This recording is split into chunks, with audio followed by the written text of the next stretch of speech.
Welcome back students for another lecture. आज हम exercise 3.2 start करेंगे, जिसमें हमारे पास डिफरेंट ऑपरेशंस को लेकर हम चलेंगे। जिस तरह हमने प्रीवियस लेक्चर के एंड पे बात की थी, इसमें क्या क्या चीजें जो है वो शामिल होंगी। अब अगर हम क्वेश्चन नंबर 1 पे स्टूडेंट्स देखें तो क्वेश्चन नंबर 1 हमें जो तीन सेट्स दिए गए हैं वो तीनों सेट बिल्डर फॉर्म में है। ठीक है, पहला जी एक सच दैट यूनिवर्सल सेट है।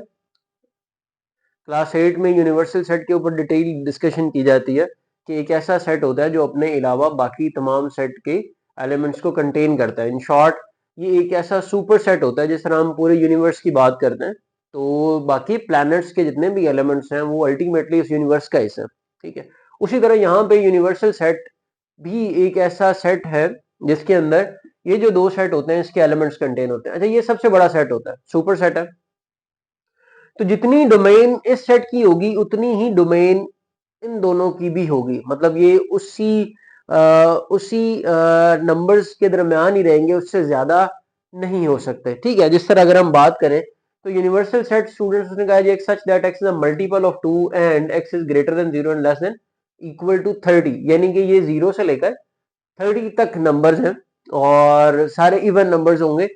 अब इस 30 तक मैक्सिमम नंबर जा सकते हैं इसके और इसके, इससे ज्यादा नहीं हो सकते। ये स्टूडेंट्स एक बात जो है वो यहाँ पे आपको क्लियर रखनी है कि जब भी जब यूनिवर्सल सेट दे दिया जाए तो उसके अलावा जब दो सेट दिए जाते हैं, अब अगर हम इसकी नेचर को देखें तो एक्स इज मल्टीपल ऑफ 6 लिखा हुआ है, तो मल्टीपल ऑफ 6 इनफाइनाइट नंबर्स है, मल्टीपल ऑफ 8 इनफाइनाइट नंबर्स है। लेकिन यूनिवर्सल सेट की डोमेन होने की वजह से कि वो 0 से 30 तक है, तो हमें इसको भी रिस्ट्रिक्ट करना है कि ये भी 30 से ना बढ़े और ये भी 30 से ज्यादा ना हो। अब क्वेश्चन 1 का जो पार्ट ए उन्होंने नीचे दिया हुआ है वो ये कहता है list all the elements of A and B. अब हमें ए और बी के एलिमेंट्स को लिस्ट डाउन करना है स्टूडेंट्स। तो क्या हो जाएगा, ए के एलिमेंट्स क्या बनेंगे। अब उसने क्या जी मल्टीपल ऑफ 6 लिखने। ठीक है, लेकिन आगे रेंज इसकी मैं दोबारा बता देता हूँ कि रेंज इसकी अगेन इसको देखकर बनेगी कि जितनी रेंज यूनिवर्सल सेट की होगी उतनी ही रेंज में हमें इसको लेकर चलना है। अब मल्टीपल ऑफ 6 लिखने हैं, लेसर एंड इक्वल टू 30 है, तो क्या हो जाएगा स्टूडेंट, 6 12 18 24 एंड 30। ठीक है, ये आगे एलिमेंट्स ऑफ ए। इसी तरह हम एलिमेंट्स ऑफ बी जो है वो लिखेंगे, मल्टीपल्स ऑफ 8 लिखा हुआ है। अब मल्टीपल्स ऑफ 8 अगेन 0 से लेकर 30 तक के दरमियान जितने भी मल्टीपल्स ऑफ 8 होंगे वो लिखे जाएंगे। तो वो कौन कौन से स्टूडेंट्स, 8 है, 16 है और 24 है। इससे बड़ा नंबर 32 हो जाता है जो कि यूनिवर्सल सेट की उस बाउंड्री को ब्रेक करता है। कुड यू एग्जामिन के ये अर्थ के कुछ एलिमेंट्स इस यूनिवर्स से बाहर चले जाए, नहीं हो सकता। इस अर्थ के अलावा जितने भी प्लैनेट्स इस यूनिवर्स में एग्जिस्ट करते हैं वो सारे इसी यूनिवर्स में ही रहेंगे और जितनी इसकी बाउंड्री है वो उसके अंदर ही रहेंगे, उससे बाहर नहीं जा सकते। तो same is the case here कि जितनी इसकी बाउंड्री है इस यूनिवर्सल सेट की उसी बाउंड्री में ही इन दोनों के एलिमेंट्स रहेंगे। तो इसीलिए हमने ये मल्टीपल ऑफ 6 भी 30 तक राइट डाउन किया, मल्टीपल ऑफ 8 भी 30, क्योंकि 30 आ नहीं सकता 8 के मल्टीपल्स में, तो इसीलिए वो 24 तक है। पार्ट 2 में स्टूडेंट्स को ये कहता है कि आपने A intersection B find out करना है। इंटरसेक्शन स्टूडेंट्स दोबारा बताता चलो कि एक ऐसा सेट होता है कि जिसमें कॉमन एलिमेंट्स होते हैं गिवन सेट्स के। अब ए इंटरसेक्शन बी फाइंड करना है तो ए और बी के जो कॉमन एलिमेंट्स है वो राइट डाउन किए जाएंगे। अब ए इंटरसेक्शन बी स्टूडेंट्स क्या होगा, एलिमेंट्स ऑफ ए क्या है जी, 6 है, 12 है, 18 है, 24 है और 30, और इसका इंटरसेक्शन हम कर रहे हैं एलिमेंट्स ऑफ बी के साथ जो कि हैं 8 16 एंड 24। अब अगर हम इन दोनों में कॉमन एलिमेंट्स देखें तो students we are very much sure about this कि एक ही कॉमन एलिमेंट है और वो क्या है, 24 है। बाकी सारे अलग अलग हैं। ये कॉमन एलिमेंट्स आ गए। थर्ड पार्ट स्टूडेंट्स है ड्रॉ द वेन डायग्राम। अब वेन डायग्राम में हमें पता है कि जो रेक्टेंगल होता है वो यूनिवर्सल सेट से आता है, सर्कल्स जो होते हैं वो रिप्रेजेंट कर रहे होते हैं गिवन दो सेट्स को। ठीक है, अब दूसरी चीज ये है कि जब वेन डायग्राम बनाई जाती है तो दो तरह के सिस्टम आते हैं हमारे पास, आइदर वो ओवरलैप कर रहा है या डिसजॉइंट कर रहा है। ओवरलैप कब करेगा कि जब उसके इंटरसेक्शन का रिजल्ट नॉन एम्प्टी सेट आए, जिस तरह यहाँ पे आया। अब हमें ये क्लियर देता है कि ये दो जो सेट आपस में ए और बी हैं ये दोनों ओवरलैपिंग है। अगर यहाँ पे रिजल्ट एम्प्टी सेट आता तो ये डिसजॉइंट हो जाता है। तो यहाँ से हमें इसका रिजल्ट जो है वो काफी हद तक क्लैरिटी होती है। अब अगर हम देखें स्टूडेंट्स तो this will be the rectangle और ये हमारा यूनिवर्सल सेट की रिप्रेजेंटेशन दे रहा होता है। अच्छा, यहाँ पे यूनिवर्सल सेट के एलिमेंट्स मल्टीपल ऑफ 2 हैं तो वो भी हम यहाँ पे एक दफा लिख देते हैं जी, 2 4 6 और up to 30 less than equals to 30 है तो दैट्स व्हाई।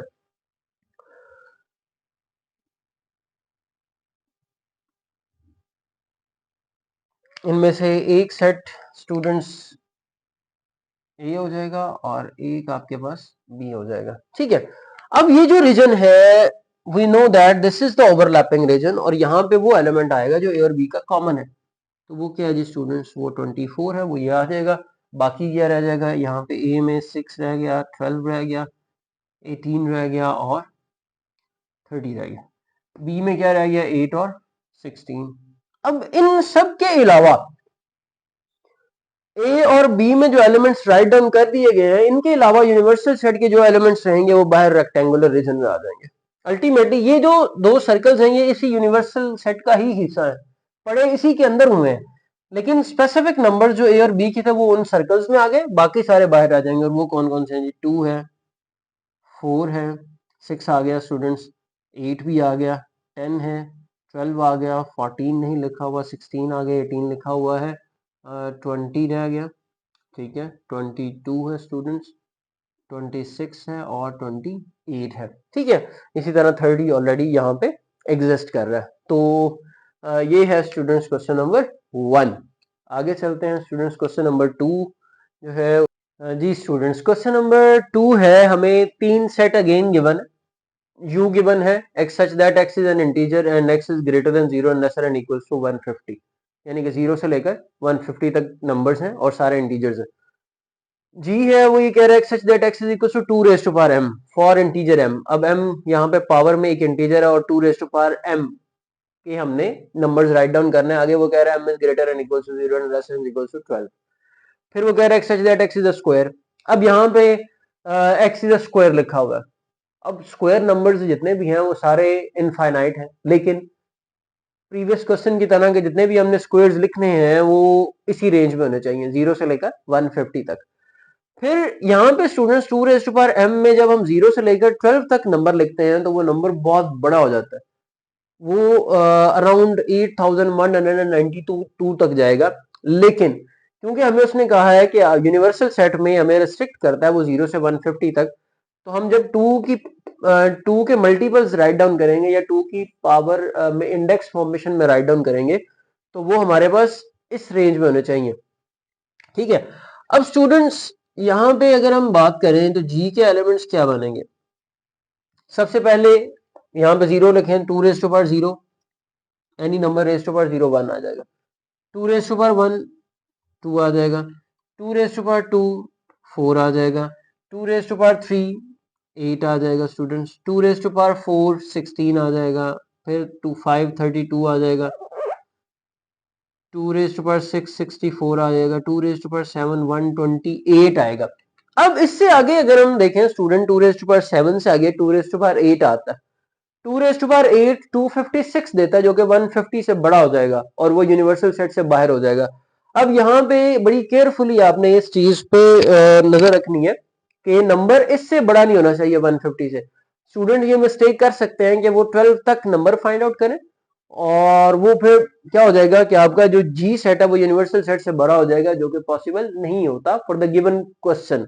ठीक है, तो इसीलिए हम इसे यहां से आगे नहीं ले जा सकते। ठीक है, तो ये स्टूडेंट्स जी यहां तक आ जाएगा। फिर स्टूडेंट्स एज है, तो वो कह रहा है कि यहाँ पे आपने परफेक्ट स्क्वायर्स लिखने हैं और वो भी 0 से 150 तक होने चाहिए। तो सबसे पहला परफेक्ट स्क्वायर 1 है, फिर 2 स्क्वायर 4 है, फिर 3 स्क्वायर 9 है, 4 स्क्वायर 16 है, 5 स्क्वायर 25 है, 6 स्क्वायर 36 है, 7 स्क्वायर 49 है, 9 स्क्वायर 81 है, 10 स्क्वायर स्टूडेंट्स 100 है, इसी तरह 11 स्क्वायर 121 है और 12 स्क्वायर स्टूडेंट्स आपको देगा 144 और इससे बड़ा नंबर नहीं है। मतलब स्क्वायर है 13 स्क्वायर 169 बनता है जो कि 150 से बड़ा हो जाएगा, इसीलिए हम 144 से ज्यादा नहीं राइट डाउन कर सकते। ठीक है, तो ये स्टूडेंट्स एज के एलिमेंट्स आ गए। तो दोनों एलिमेंट लिस्ट डाउन हो गए पहले पार्ट की कंडीशन के अकॉर्डिंग। दूसरे में वो ये कहता है कि फाइंड जी यूनियन एज। अब यूनियन क्या है कि स्टूडेंट्स हमने दोनों सेट्स के एलिमेंट्स को कंबाइन करना होता है एक सेट में। Union is the resultant of both G and H. ठीक है, और दूसरा ये है कि जो कॉमन एलिमेंट्स होंगे वो वन टाइम्स लिखे जाएंगे क्योंकि सेट के रिजल्टेंट में रिपीटेशन अलाउ नहीं होती। ठीक है, तो स्टूडेंट्स जी यूनियन एच जो है वो हमने फाइंड आउट करना है। तो एलिमेंट्स ऑफ जी आ जाएंगे जो कि क्या है जी 1 2 4 8 16 32 64 एंड 128 है, और इसका हम यूनियन कर रहे हैं with the elements of H जो कि क्या है स्टूडेंट्स, यहाँ स्पेस कम हो जाएगी, थोड़ा सा इसको कर लेते हैं। यूनियन लिख दिया 1 4 9 है 16 25 36 49 81 100 121 एंड 144। ठीक है, ये स्टूडेंट्स आ गया। अब कंबाइन फॉर्म में राइट डाउन करना है, यानी कि जी यूनियन एच आपको क्या देगा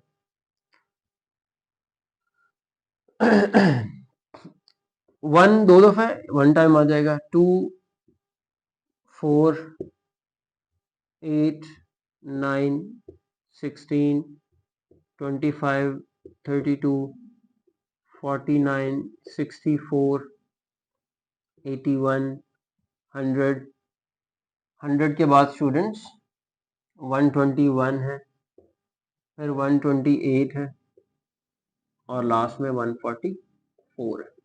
तरतीब से अगर ना भी लिखे हों तो फर्क नहीं पड़ता, लेकिन कोशिश ये करें कि इन्हें अलाइंड फॉर्म में लिखा जाए। अब सारे एलिमेंट्स जितने भी इसमें और इसमें थे वो सारे यहाँ पे लिख दिए गए हैं। 1 दो दफा था, हमने सिर्फ एक ही दफा लिखना। एज मैंने पहले बताया कि सेट में रिपीटेशन अलाउ नहीं होती। ठीक है, इससे आगे चलें तो स्टूडेंट्स जी इंटरसेक्शन एज है, यानी कि इन दोनों में जो कॉमन एलिमेंट्स हैं वो लिखे जाएंगे इसके रिजल्ट में, जी इंटरसेक्शन एज। ठीक है, अक्सर स्टूडेंट्स जो है वो गलती करते हैं कि इसको एन समझ लेते हैं, ये एन नहीं है, basically it's a symbol of intersection. ठीक है, जो कि यूं आता है, यूं बाउल उल्टा बाउल कर दे। ठीक है, तो स्टूडेंट्स क्या हो जाएगा जी इंटरसेक्शन एज। पहले हम जी के एलिमेंट्स राइट डाउन करेंगे 1 2 4 8 16 32 64 एंड 128, और साथ में इंटरसेक्शन हम कर रहे हैं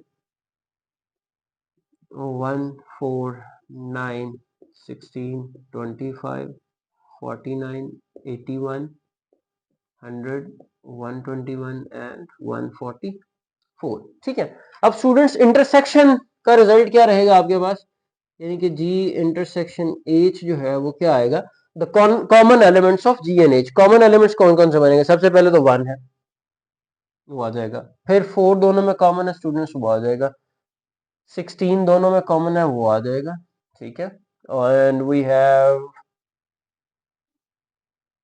सॉरी यहाँ पे हम एक चीज मिस कर रहे हैं स्टूडेंट्स, और वो क्या है, यहाँ पे भी हमने वो लिखना था 8 स्क्वायर 64, यहाँ पे भी वो आएगा 64 यहाँ पे, तो यहाँ पे 64 भी कॉमन है। ठीक है, यहाँ भी हम मिस कर गए स्टूडेंट्स, सॉरी फॉर दैट, कि यहाँ पे 49 के बाद 64 भी आएगा।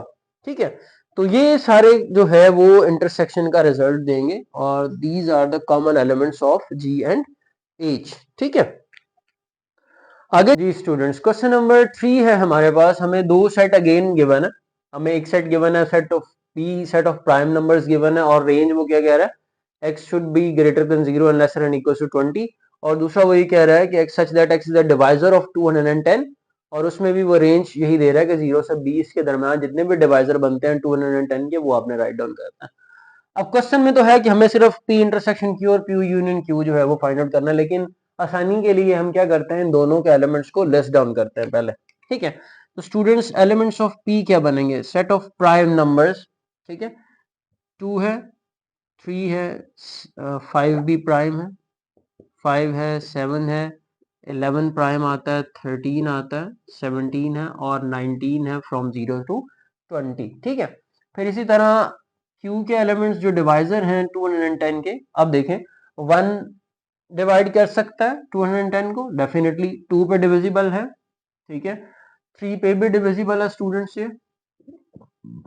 फिर अगर हम बात करें 4 पे डिवाइड नहीं हो सकता, 5 पे डिविजिबल है, 7 पे डिविजिबल है, यस, 10 पे ये डिवाइड हो सकता है, 14 पे डिवाइड करें तो रिजल्ट 15 आता है। ठीक है, इससे ऑनवर्ड 20 तक कोई भी ऐसा नंबर नहीं है जो 210 को डिवाइड करता हो। ठीक है, तो ये डिवाइजर बनते हैं 210 के फ्रॉम 0 टू 20। ठीक है, अब स्टूडेंट्स अपने जो रिक्वायर्ड पार्ट्स हैं उन पे आते हैं कि हमें पहले P intersection Q find out करना है, यानी कि इन दोनों का कॉमन एलिमेंट। लेकिन क्योंकि हमें प्रॉपर सीक्वेंस में चलना होता है तो पी इंटरसेक्शन क्यू जो है वो क्या आ जाएगा, पी के एलिमेंट्स 2 3 5 7 11 13 17 एंड 19 इंटरसेक्शन करेंगे 1 2 3 5 7 10 14 एंड 15। ठीक है, अब students what is the result of P intersection Q, the common elements of P and Q, और वो कौन से हैं जी, वो 2 है, 3 है, 2 कॉमन है, 3 कॉमन है, 5 कॉमन है स्टूडेंट्स, 7 कॉमन है। ठीक है, और इसके अलावा कोई भी एलिमेंट कॉमन नहीं है, तो ये पी इंटरसेक्शन क्यू आ जाएगा। ठीक है, इसी तरह आगे चलें तो पी यूनियन क्यू है कि इन दोनों का हमने यूनियन करना है, और यूनियन क्या है जी, कलेक्टिव एक सेट लिखा जाएगा दोनों सेट के एलिमेंट्स को मिलाकर। तो students P union Q, elements of P 2 3 5 7 11 13 17 and 19, और इसका यूनियन किया जा रहा है with the elements of Q 1 2 3 5 7 10 14 and 15। अब क्योंकि स्टूडेंट्स पी यूनियन क्यू है, कंबाइन ऑल द एलिमेंट्स, और जो कॉमन होंगे वो एक दफा लिखे जाएंगे एज वी नो। क्या आ जाएगा 1 2 3 5 7 11 10 सॉरी आएगा 10 11 13 14 15 17 and 19, all the elements of set P and Q. ठीक है, ये है जी आपका क्वेश्चन नंबर 3। होप सो इसमें किसी किस्म की कोई भी प्रॉब्लम जो है वो आपको फेस करने को नहीं मिलेगी। बड़ा ही आसान सा टॉपिक था आज का। इंशाल्लाह नेक्स्ट लेक्चर में मुलाकात होगी, उसमें भी हमें यही कुछ चीजें जो है वो करने को मिलेंगी। अगर कोई नहीं होगी तो फिर इंशाल्लाह वो डेफिनेटली हम उसके बारे में डिस्कस जरूर करेंगे। अगले लेक्चर के लिए अल्लाह हाफिज।